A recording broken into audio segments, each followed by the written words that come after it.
Hello viewers, আশা করি সবাই ভালো আছেন। আল্লাহর রহমতে আমরাও ভালো আছি। তো নিয়ে আসলাম রান্নার ছোট্ট একটা রেসিপি। তো রেসিপিটা আজকে কী দিয়ে আমি শুরু করলাম, কী দিয়ে শেষ করব সেটাও দেখতে থাকেন পুরো ভিডিও জুড়ে। তো এটা হচ্ছে আদা থুন্দুনি পাতা। অনেকে আমাদের দেশে আদা থুন্দুনি পাতাই বলে, অনেকে অনেক দেশে অনেকটাই বলে। তো জানি না কোন দেশে কোনটা বলে, তো কোন দেশে কী বলে অবশ্যই জানাবেন। আর আছে হেলঞ্চা শাক, কাসকি মাছ, এগুলো আমি ভালো করে পরিষ্কার করে নেব। শাকগুলো আমি ধুয়ে নিচ্ছি, ওই শাকটাও আমি ধুয়ে নিয়েছি। তো এখন হেলঞ্চা শাক আমি ধুয়ে নিচ্ছি। তো হেলঞ্চা শাক আর ওই শাকটা আমি একসাথেই রান্না করব। লবণ আমি শাকটা বসিয়ে দিয়েছি, পরিমাণ মতো লবণ দিয়ে দিচ্ছি। তার মাঝে আপনাদের সাথে আবার আমি ঘরের জিনিস শেয়ার করলাম। আমি মুরগি বসাইছি, মুরগির একটু শাক দিলাম। মুরগি দেখছি খাচ্ছে নাকি, তো খাচ্ছে না। ও শাক পছন্দ, কিন্তু এখন খাচ্ছে না, কারণ যত মুরগি বসানো এই জন্য এখন আর তার ভালো লাগে না। তো বসাইলাম মাত্র, দোয়া করবেন সব বাচ্চাগুলো যেন ফুটে। আর আমার বারান্দার ভিতরে শাক দেখালাম, পুঁই শাক টপের মধ্যে দিয়েছি, ওইটাই ভালো হয়েছে। নিচে দিয়েছি, ওইটাও হয়েছে।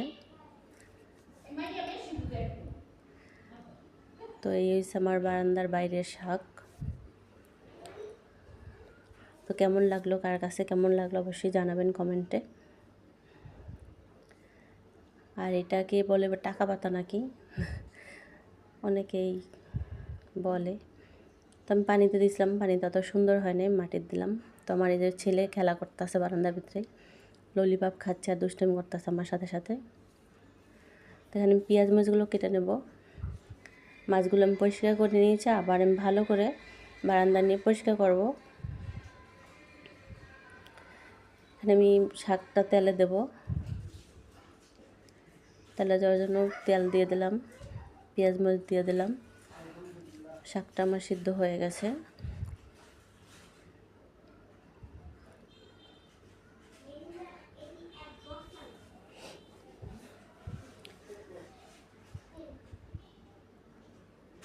তো শাকটা আমার হয়ে গেছে, শাকটা আমি উঠিয়ে নেব। এখন আমি শাকটা এখন উঠিয়ে নিলাম।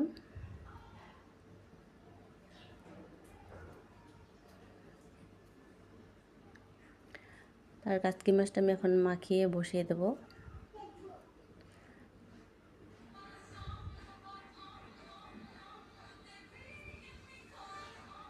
দিয়ে দিচ্ছি পেঁয়াজ, পেঁয়াজ একটু বেশি দেবো। পেঁয়াজটা আমি ভেঙে দিচ্ছি যাতে আস্তে না থাকে।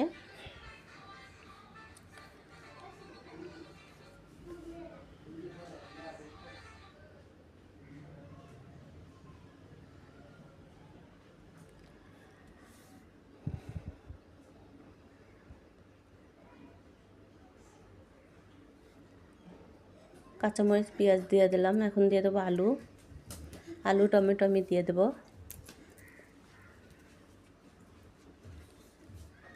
তো দিয়ে দেবো পরিমাণ মতো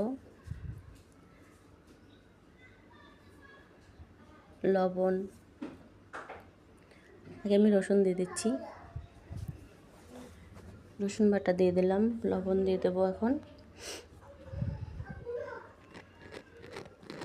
দিয়ে দেবো হলুদের গুঁড়া,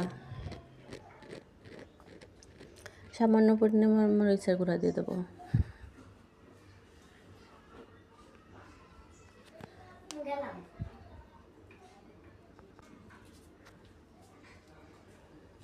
তো দিয়ে দিলাম পরিমাণ মতো তেল। এখন আমি ভালো করে হাত দিয়ে মেখে নেব। মাখিয়ে নিলাম। তো আমি এখন পানি দিয়ে দেবো।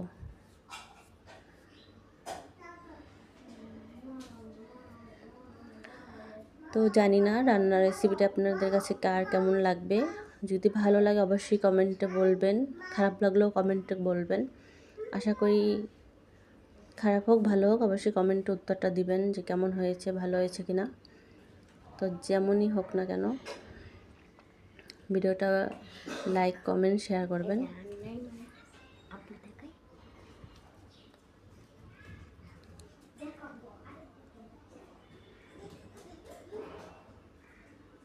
যাই হোক, আমার গুঁড়া মাছের চচ্চড়িটা হয়ে গেছে। তো ভিডিওটা আমি এখন শেষ করব।